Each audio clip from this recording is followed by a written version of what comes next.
मुल्क इराक में नहर दजला और फुरात के दरमियान में एक इंतहाई खूबसूरत शहर आबाद था।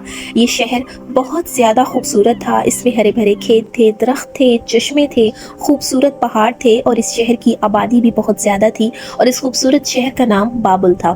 एक ज़माने में ये शहर सिकंदर ने अपनी सल्तनत के मशरकी हिस्से का दारुल खिलाफा भी बनाया हुआ था।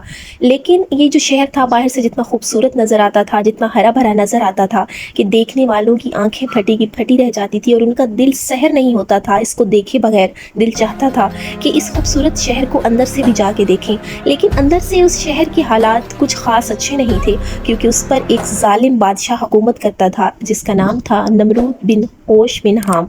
वो इस बाबुल शहर पर हुकूमत करता था, उसका दारुल हुकूमत था और वो जो हुक्मरान था वो बुत परस्त था। वो ख़ुद भी फसादात का मरकज़ था। हर किस्म के फसाद जो थे उस जालिम बादशाह से शुरू होते थे। इसी वजह से वो जो शहर था अंदर से वो हवसबाजी, शराबखोरी, जुआबाजी, जिनसी गंदगी, माली फसाद, यहाँ तक कि हर किस्म की बुराई उस शहर में पाई जाती थी।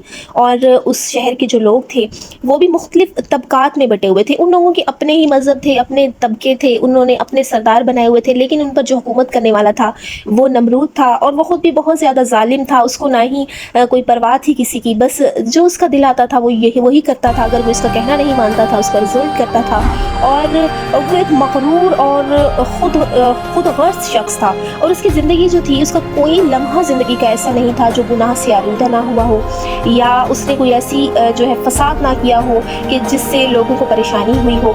यहाँ तक कि उस शहर के अंदरूनी हालात इस तरह थे जैसे हर तरफ घुप अंधेरा हो। उस शहर के हालात अंदर से इस कदर थे कि गुनाह और आलूदगी ने हर तरफ जो था वो अंधेरा फैलाया हुआ था। रोशनी नज़र नहीं आती थी, कहीं कोई भलाई नज़र नहीं आती थी। हर किस्म का गुनाह उस शहर में पाया जाता था। और जो नमरूद था वो बाबुल के साथ साथ पूरी दुनिया पर भी उसकी हुक्मरानी थी। अगर कोई उसके साथ कोई फसाद करता, उसके साथ कोई उसके आगे कोई खड़ा हो जाता तो वो उस पर जुल्म करके भी उससे वो हुकूमत ले लेता। इस तरह से बाबुल के आसपास जितने भी शहर थे वो भी उस नमरूद जो बादशाह थे उसके ही हुक्मरानी में आते थे। तो बस उसका जो दिल चाहता था वो वही करता था। और फिर जो लोग थे आगे उसकी रियासत में वो भी अपने बादशाह की तरह वैसे ही थे, बुत परस्त थे। अगर किसी के दिल में कहीं कोई ईमान की रोशनी जाग भी जाती थी तो लोग जो थे वो चुप थे, डरते थे, अपनी ज़ुबान पर कोई अल्फाज नहीं लाते थे। फिर जैसा उनका बादशाह कहता था वैसा ही करते थे। अगर वैसा ना करते तो फिर उन पर भी जुल्म होता।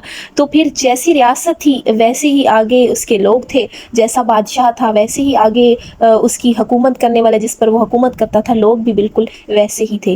और जैसा कि इमाम जाफर सादिक अलैहिस्सलाम भी फरमाते हैं कि 4 अफराद जो हैं वो ऐसे हैं जिन्होंने पूरी दुनिया पर हुकूमत की है। अगर देखा जाए तो 4 अफराद ने न सिर्फ किसी मुल्क, किसी छोटे से तबके पर नहीं, बल्कि उसने पूरी हुकूमत, पूरी दुनिया पर हुकूमत की है। और इनमें जो 2 हुक्मरान हैं वो मोमिन हैं जिनका नाम है सुलेमान बिन दाऊद और जुल्करनैन। ये मोमिन मुसलमान हैं और ये हुक्मरान जो है ये नहायत ही अच्छे दिल के और नरम दिल के हुक्मरान थे और इन्होंने पूरी दुनिया पर हुकूमत की, जिनका नाम जो था वो सुलेमान बिन दाऊद और जुल्करनैन था। और जो 2 काफिर हैं उनमें एक जो है वो नमरूद है और नमरूद जो है वो अव्वल दर्जे का जालिम बादशाह कहा गया है और रवायात में भी है कि वो बहुत जालिम बादशाह था।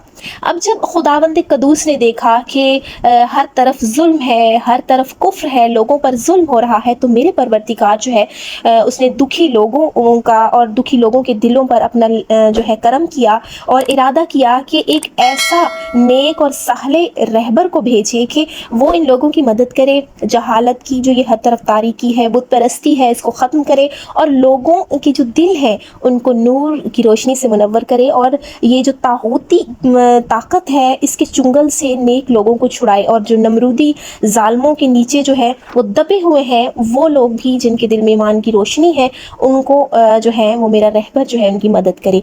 तो वो नेक और साहले रहबर हज़रत इब्राहीम अलैहिस्सलाम थे जिन्हें अल्लाह ने उस शहर के लोगों के लिए चुना और उनके वो जो है उन लोगों की मदद करें और उस शहर के लोग जितने भी जालिम बादशाह के नीचे दबे हुए हैं हज़रत इब्राहीम अलैहिस्सलाम आए, दुनिया में तशरीफ़ लाएँ और उन लोगों की मदद करें। अब हज़रत इब्राहीम अलैहिस्सलाम के जो चचा थे جن کا نام آزر تھا، تو وہ بھی بت پرست تھے اور نمرود کے کافی قریب تھے وہ، اور ایک جو تھے وہ علم نجوم اور ستاروں کے علم پر جو بھی انہیں کافی طاقت تھی، وہ ستاروں کا علم جانتے تھے، نجومی اگر کوئی کام کروانا ہوتا تھا تو انہیں سب معلوم تھا، اور حضرت ابراہیم کے جو چچا تھے ان کا شمار بھی نمرود کے مشیروں میں ہوتا تھا، بڑے وزیروں اور عہدہ دار لوگوں میں ہوتا تھا، ان کے قریب تھے، جو تھے حضرت ابراہیم علیہ السلام کے چچا جو تھے وہ نمرود کے قریب تھے، اور انہیں علم نجوم حاصل ہونے کی وجہ سے بھی پھر وہ ذرا قریب تھے، اگر کوئی ایسا مسئلہ ہوتا تھا تو حضرت ابراہیم کے چچا کے پاس آتا تھا۔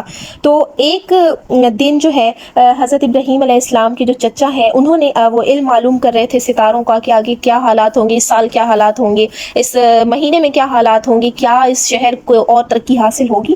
تو انہوں نے جیسے ہی علم نجومی کے ذریعے انہیں پتہ چلا کہ اس سال میں تو ایک ایسا بچہ پیدا ہونے والا ہے جس کے ہاتھوں نمرود کی جو سلطنت ہے یہ ختم ہونے والی ہے، تو حضرت ابراہیم کے جو چچا تھے وہ فوراً نمرود کے پاس آئے اور ساری صورتحال کو بیان کیا کہ ایسا ہے کہ میری جو ستاروں کے علم میں آ رہا ہے کہ ایک ایسا بچہ آنے والا ہے جو کہ آپ کی سلطنت کو ختم کر دے گا، جڑ سے اکھیڑ پھینکے گا۔ آج کی ہماری ویڈیو یہیں تک ہے، ویڈیو کو اینڈ تک بھی دیکھیں، چینل کو سبسکرائب بھی کریں اور کمنٹس میں بتائیں آپ کو میری ویڈیو کیسی لگتی ہے۔ تب تک آپ اپنا خیال رکھیں، دعاؤں میں یاد رکھیں۔